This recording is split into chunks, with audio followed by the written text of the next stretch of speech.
오늘 함께할 본과 육과 속건제입니다. 육과 속건제 우리 외울 말씀만 다 같이 한번 함께 읽어보도록 하겠습니다. 외울 말씀 누구든지 시작. 누구든지 여호와의 성물에 대하여 그릇 범가하였거든 성물에 대한 범가를 갚되 그것에 5분의 1을 더하여 제사장에게 줄 것이요 제사장은 그 속건제의 수양으로 그를 위하여 속한즉 그가 사함을 얻으리라. 아멘. 구약시대 이스라엘 백성들은 율법을 가르칠 때 레위기부터 가르쳤습니다. 그 이유는 하나님과 동행하며 교제하는 삶을 살기 위해서 하나님께 제사 드리는 법을 바르게 알고 배워서 하나님께 제사 드리는 것, 곧 예배를 통해서 먼저 하나님께 온전히 나아갈 수 있도록 예배로 하나님께 나아가는 것, 하나님과 동행하는 삶의 모든 출발점이 예배이기 때문에 레위기를 먼저 가르쳤습니다. 또 하나님과 먼저 교제하며 예배하기 위해서 죄 문제가 해결되어야 되는데 그러기 위해서 제사법을 잘 알아야 되는 것입니다. 레위기에 나타난 5가지 제사가 꼭 필요한 이유가 있는데 서로 다른 제사의 목적과 또한 방법도 다릅니다.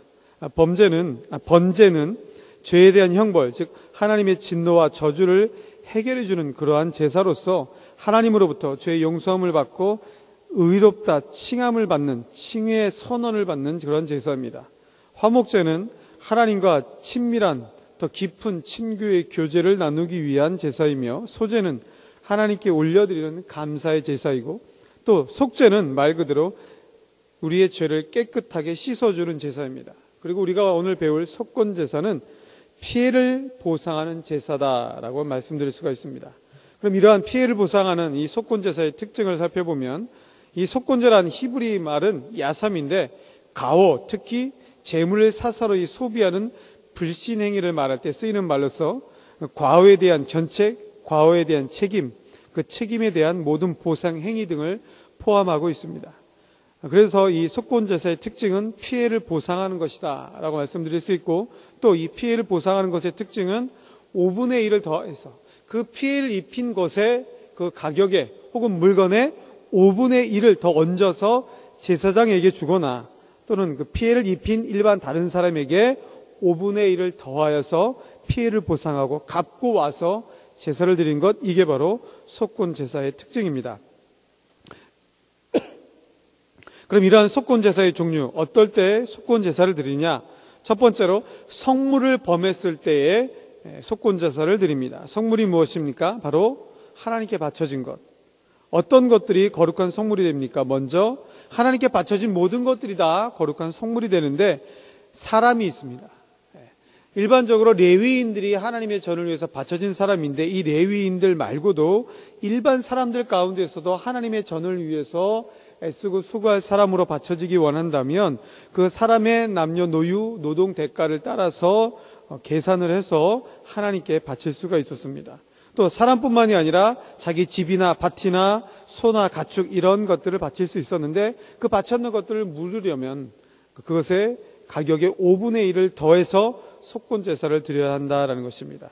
그리고 원래부터 성물인 것이 있었는데 그건 바로 11조였습니다. 첫 태생, 초태생, 처음 난 것, 곡식이나 짐승이나 모든 첫 열매는 다 하나님께 무조건 바쳐져야 되는 것입니다. 그리고 제물로 드려진 것들이 바로 성물이었습니다. 번제나 소제나 화목제에 쓰이기 위해서 드려진 모든 이러한 제물이 바로 거룩한 성물이었는데 그러한 성물을 범했을 때도 역시 5분의 1을 더해서 물어내야만 했던 것입니다. 그 성물에 대해서 범죄한다는 것 무엇이냐? 바로 하나님께 드리기로 하고 드리지 않았을 때, 그리고 하나님의 성물을 드리려다가 얼마는 떼어먹고 일부만 드렸을 때 그런 경우가 바로 속건제, 범죄가 되는 것입니다. 그래서 그러한 경우에 성물에 대한 범죄가 형성되기 때문에 속건제사를 드려야 하는 것입니다. 요즘으로 따지면, 현대로 따지면 하나님께 드릴 헌금을 떼어먹는 경우, 11조를 분명히 온전한 11조를 해야 되는데 월급에 11조를 하는데 보너스 11조는 안 하고, 추석 명절에 받은 보너스는 보너스니까 나 혼자 주머니 속으로 들어가고 그 다음 달에 받는 월급에 대한 11조만 하는 경우, 이런 경우가 바로 헌금 떼어먹는 겁니다. 그러나 꼭 이런 것만 하나님의 성물을 떼어먹는 것이겠습니까?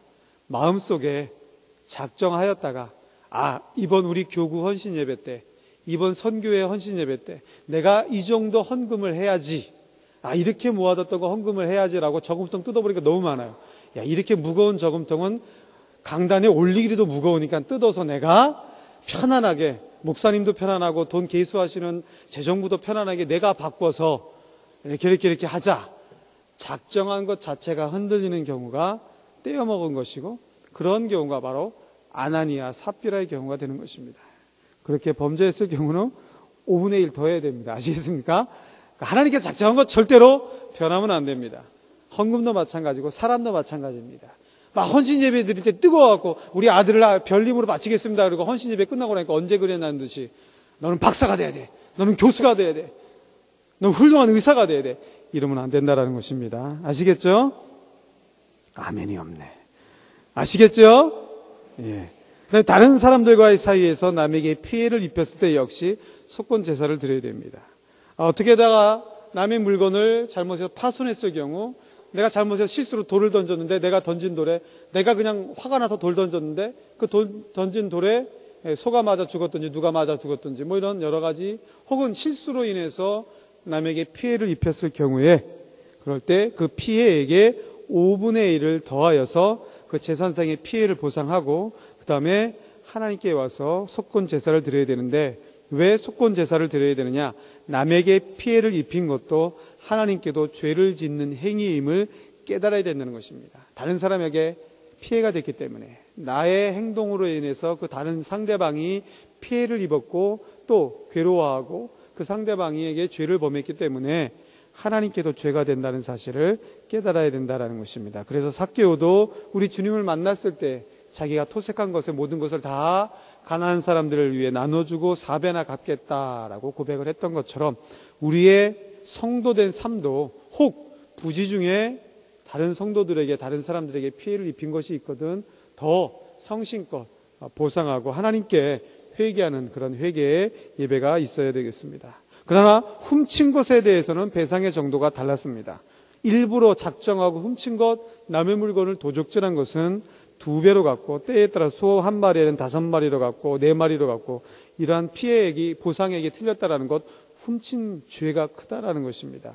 이런 것들을 잘 기억하시기 바랍니다. 그렇다면 왜 이렇게 보상을 해야 되느냐? 왜 배상을 해야 되느냐?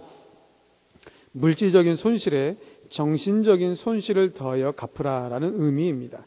피해를 입은 사람에게 충분하게 보상을 해주고, 그리고 나서 하나님 앞에 분명하게 회개하고 또 예배를 드리라는 그런 의미입니다. 결론적으로 우리가 하나님께 죄를 지었을 때 입혔던 모든 피해는 예수님께서 십자가의 죽으심으로 다 갚아주셨습니다. 예수님 자신이 속건 제물이 되어주셨습니다. 예수님이 바로 우리의 번제물이요, 소제물이요, 화목제물로, 속죄제물로, 속건제물로 우리의 모든 죄를 용서하여 주셨고, 우리로 하여금 하나님과 화목하게 되는, 하나님과 동행하며 교제하는 길을 여겨주셨기 때문에 우리는 날마다 주님 앞에 나와 예배하며 감사의 제사를 드리며 하나님께 주신 모든 것에 대해 감사하는 마음으로 11조와 감사의 예물과 또 교회 앞에 우리의 몸을 헌신하며 충성하는 삶을 사시는 그러한 우리 경영의 성도님들, 구역자님들이 다 되시기를 예수의 이름으로 축원합니다.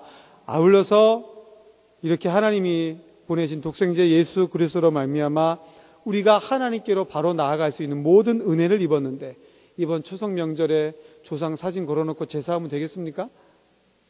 예? 그건 그거고 이건 이거고 따로 국밥이면 되겠습니까?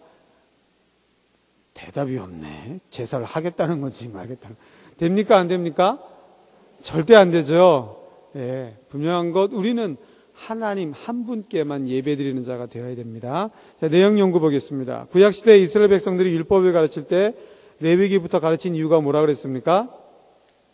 하나님과 동행하며 교제하는 삶을 살기 위해서 하나님께 제사 드리는 법을 먼저 배워야 되기 때문입니다.